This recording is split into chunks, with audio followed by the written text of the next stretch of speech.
तो यहाँ पर आपका सिटीज़नशिप चैप्टर कंप्लीट होता है।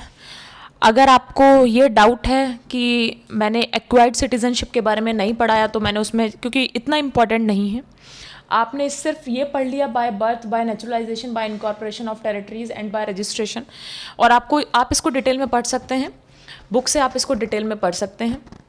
टर्मिनेशन के बारे में मैंने बताया कि टर्मिनेशन से क्या रिलेटेड है, किस तरह से आपकी सिटीज़नशिप जो है वो टर्मिनेट होती है। तो यहाँ पर आपका सिटीज़नशिप चैप्टर कंप्लीट होता है। अब मैं बात करूँगी, कल आपका चैप्टर अपलोड होगा सुप्रीम कोर्ट का एंड हाई कोर्ट भी, उसके डिफरेंस में हम पढ़ेंगे। अब सुप्रीम कोर्ट का चैप्टर आपका इम्पॉर्टेंट कैसे बनता है? जिस तरह से न्यूज़ में मैंने आपको एक शॉर्ट्स में न्यूज़ में बताया था कि सुप्रीम कोर्ट की स्ट्रेंथ जो है जजेस की वो 34 हो गई है, तो इस तरह से अगर हम कनेक्ट करें तो हमारा सुप्रीम कोर्ट का चैप्टर इम्पॉर्टेंट बनता है। देखिए, आप जब भी पढ़ रहे हैं, सबसे पहले तो आपको सिलेबस पता होना चाहिए। सिलेबस के थ्रू आपने पढ़ाई की, देन जब भी आप न्यूज़ पढ़ रहे हैं, फॉर एन एग्जांपल कल भी मैंने आपको शॉर्ट्स में न्यूज़ दी थी रिटेल इन्फ्लेशन के बारे में, तो आपको तुरंत क्लिक हो जाना चाहिए कि रिटेल इन्फ्लेशन के बारे में अगर मैंने पढ़ा है तो इन्फ्लेशन जो चैप्टर है वो हमारे लिए इंपॉर्टेंट होगा।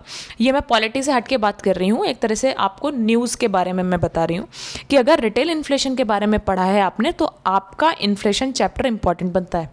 इन्फ्लेशन में आपके टाइप्स ऑफ इन्फ्लेशन आ गए, उसके बाद आपका WPI इंडेक्स आ गया, CPI इंडेक्स आ गया, उसके बाद आ गया आपका किस स्टेट्स में ज़्यादा इन्फ्लेशन है और कौन सी स्टेट में सबसे कम इन्फ्लेशन है। और जो जैसे for an example OPSC Orissa public service commission के एग्ज़ाम देने जा रहे हैं, UP PCS का एग्ज़ाम देने जा रहे हैं जो 12 जून को है आपका, तो आपका पूछा जा सकता है यूपी करंट अफेयर्स से कि आपका यूपी का रिटेल इन्फ्लेशन कितना रहा। तो 8.5% मैंने आपको बताया था, न्यूज़ आप देख लीजिएगा, 8.5% आपका रिटेल इन्फ्लेशन इस बार आपका यूपी का रहा। तो आपको इम्पॉर्टेंट है ये सब पढ़ना। देखिए, जब भी आप पढ़ें, आप लोग ये ना करके पढ़ें कि हम 1 साल पहले का न्यूज़ पढ़ लिया, 6 महीने पहले का अपडेट पढ़ लिया, क्योंकि कुछ लोग कहते हैं कि 6 मंथ तक का आप न्यूज़ पढ़ लीजिए, कुछ कहते हैं 1 ईयर तक का आप न्यूज़ पढ़ लीजिए। देखिए, कुछ नहीं पता UPSC में और UP PCS में कि कहाँ तक की न्यूज़ कब कब आ जाए, आपको एनालाइज करना पड़ेगा। मैं तो कहती हूँ आप 11 जून तक, 12th को आपका एग्ज़ाम है और आपका 5 जून को एग्ज़ाम है, तो आप 4 जून तक का न्यूज़ पढ़ के जाइए। आप 4 जून का न्यूज़ पढ़ के जाइए ताकि आप अपना सेफ साइड लेके चलें कि हाँ, अगर ऐसा आता है तो हम इस चीज़ के लिए भी रेडी हैं। तो यही सब चीज़ें हैं। आप बहुत अच्छे से अपना न्यूज़ भी कवर करें, अपने चैप्टर्स भी कवर करें। मैं जो चैप्टर्स अभी कवर कर रही हूँ वो एक तरह से आप ओवरव्यू के थ्रू पढ़ के जा सकते हैं, क्विक रिवीजन आपका हो सकता है। बाकी 2023 के लिए तो हम प्रिपेयर कर ही रहे हैं, कैलेंडर आपका आ चुका है 2023 का भी।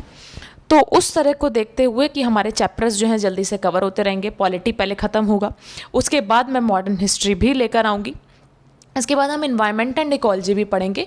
फिलहाल हमारा फोकस अभी आता है पॉलिटी पे। तो थैंक यू सो मच। अगर आपको कोई भी क्वेरी हो तो आप मेरे को कमेंट सेक्शन में मैसेज कर सकते हैं। Thank you so much.